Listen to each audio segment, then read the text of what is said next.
There's Rocksteady at King of the Pit TV. There's Rocksteady Left Hand Path. We're listening to the full record. This was Morbid Devourment, track 8 of 12. Look at this, become a legend, try now. Don't think so, mate, I'm already a legend, alright? Morbid Devourment. Let's jump straight in. Internet's not great, clearly, so I'll just warble for a second.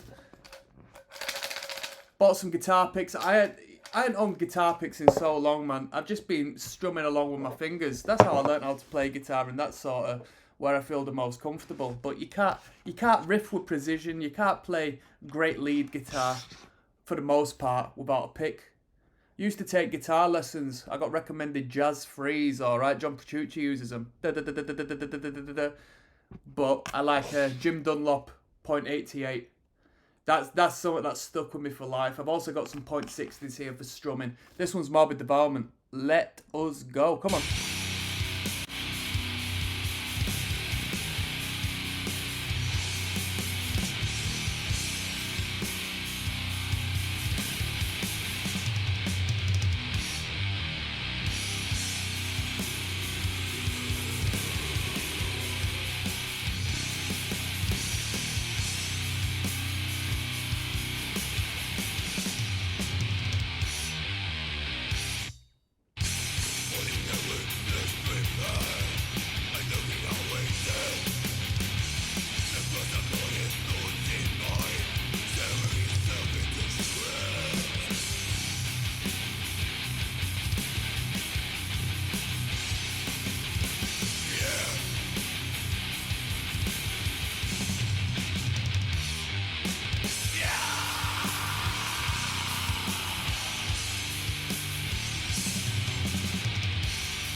Frozen Soul does a great cover of this track. Indeed they do. And don't steal riffs like Gate Creeper. LeMayo loved them both for real. Yeah, I don't know if you loved them both with a comment like that. Or what's the deal with Gate Creeper stealing riffs? Every time I heard Gate Creeper, they've come across a bit boring, to be honest with you. Frozen Soul, I heard some EP they did. It's one of those death metal bands that have a toe in the hardcore circuit purely for, fashion purposes. Not the band itself, but the band has got a toe in hardcore fashion. Like, hardcore kids like to wear Frozen Soul merchandise and support bands of such within that realm. I think it falls within, I don't know if they're being picked up by this level, probably not, but from what I know of modern death metal, it falls within the realm of the, is it Maggot Stomp and who else? I don't even know who else is adjacent as far as record labels, but, modern, old school revival-esque death metal bands that are quite trendy. I think there has been a revival, most certainly, with, early 20 something people into alternate music, whether it be the hardcore circuit, if not the death metal. You know what I mean? Like the, you don't need... what do I know? What do I know? I know nothing. I know nothing. Yeah, but if anybody knows about Gate Creeper stealing riffs, let me know. Stockholm death metal.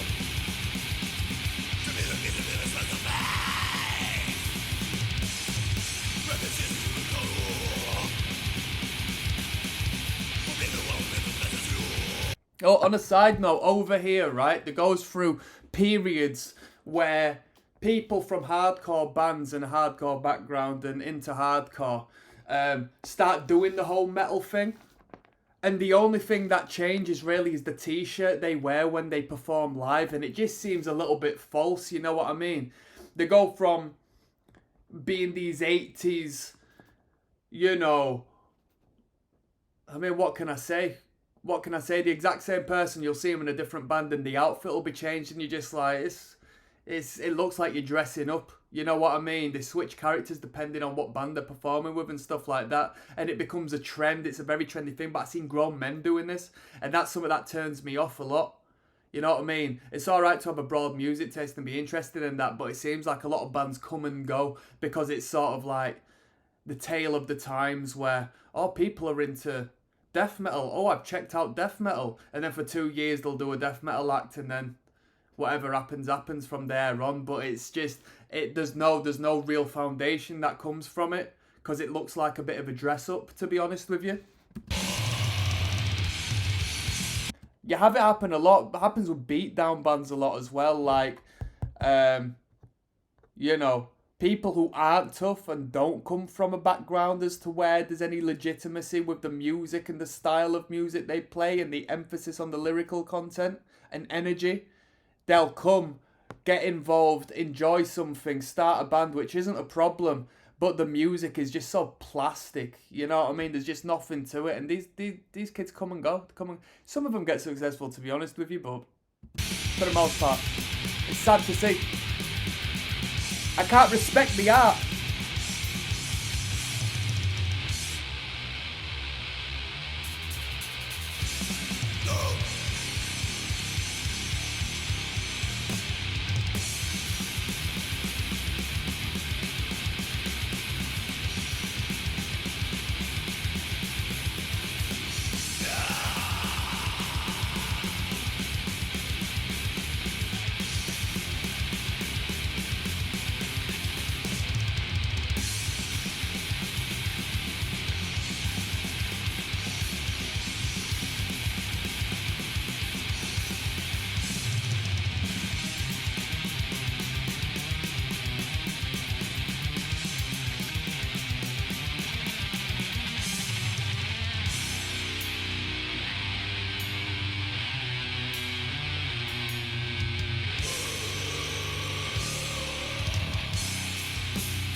Proteus says this includes the best mosh part ever. Have we bypassed that?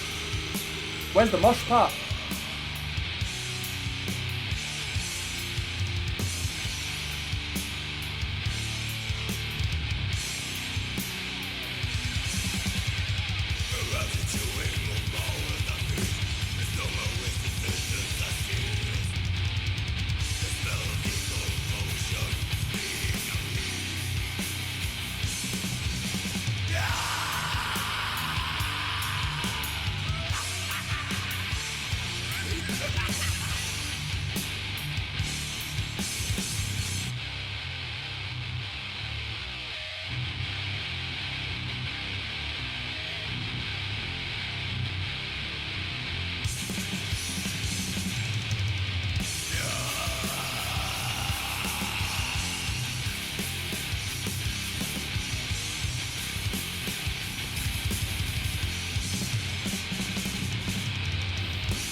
That was Morbid Devourment.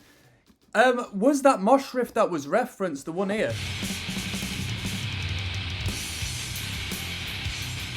Was was that it? It wasn't the best mosh riff ever. I want to finish this video with a comment, right? Alejandro Rodriguez says, the more I listen to this one, the more I think Clandestine, or Clandestine perhaps, is way superior in any way. The riffs here are not that memorable. So Clandestine, well, is that a full record that's coming up soon? Shannon Kinney says, I'm surprised so many people agree with that. I think Left Hand Path is noticeably heavier and more exciting. Not to mention the more evocative atmosphere and superior guitar tone. Somebody says that Clandestine is boring, mid-tempoed, over-polished sounding death metal album. Yo, if it sounds over-polished, I'm looking forward to hearing it. I'm not gonna lie. I don't think there's much of a thing. This is Entombed best work. LG Petrov makes all the difference. So perhaps he isn't performing in Clandestine. This is Entombed best work, people say. I would argue that this album is extremely boring one. Wow, we've got a right discussion going on here. The guitar tone is way cooler on Clandestine. For you, because you don't like real death metal. Ooh. And that has got to be one of the lamest things anyone's ever said to me, lol. Get over yourself. I'm going to give you your first like for that comment. Yeah, that is a lame thing to say. That is a very lame thing to say.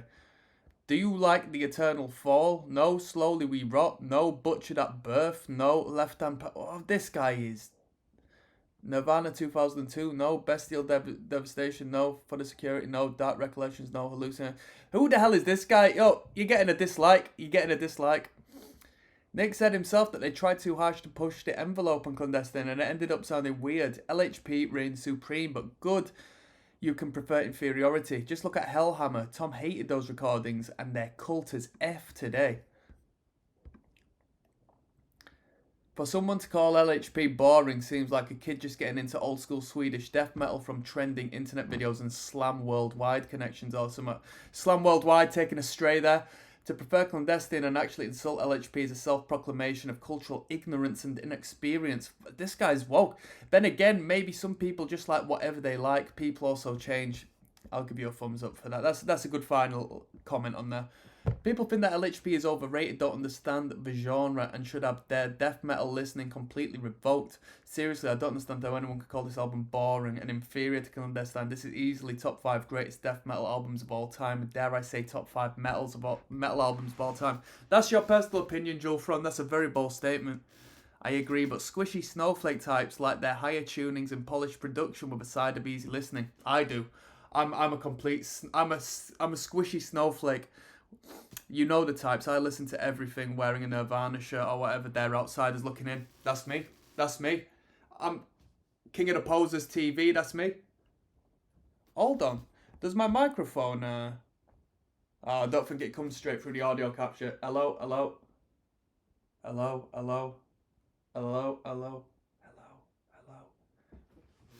That would have been good. It's my audio input. I might see if I can switch that up. One moment. Mic checker, right, so Left Hand Path is the one-stop monument of death metal. Nova death metal stands in its altar to this day, right? So we finished that off with a nice little debate there. I enjoyed that. I felt it was a good open discussion. Most definitely. We've got Abnormally Deceased coming in next, alright? 3 minutes long. Hold on tight.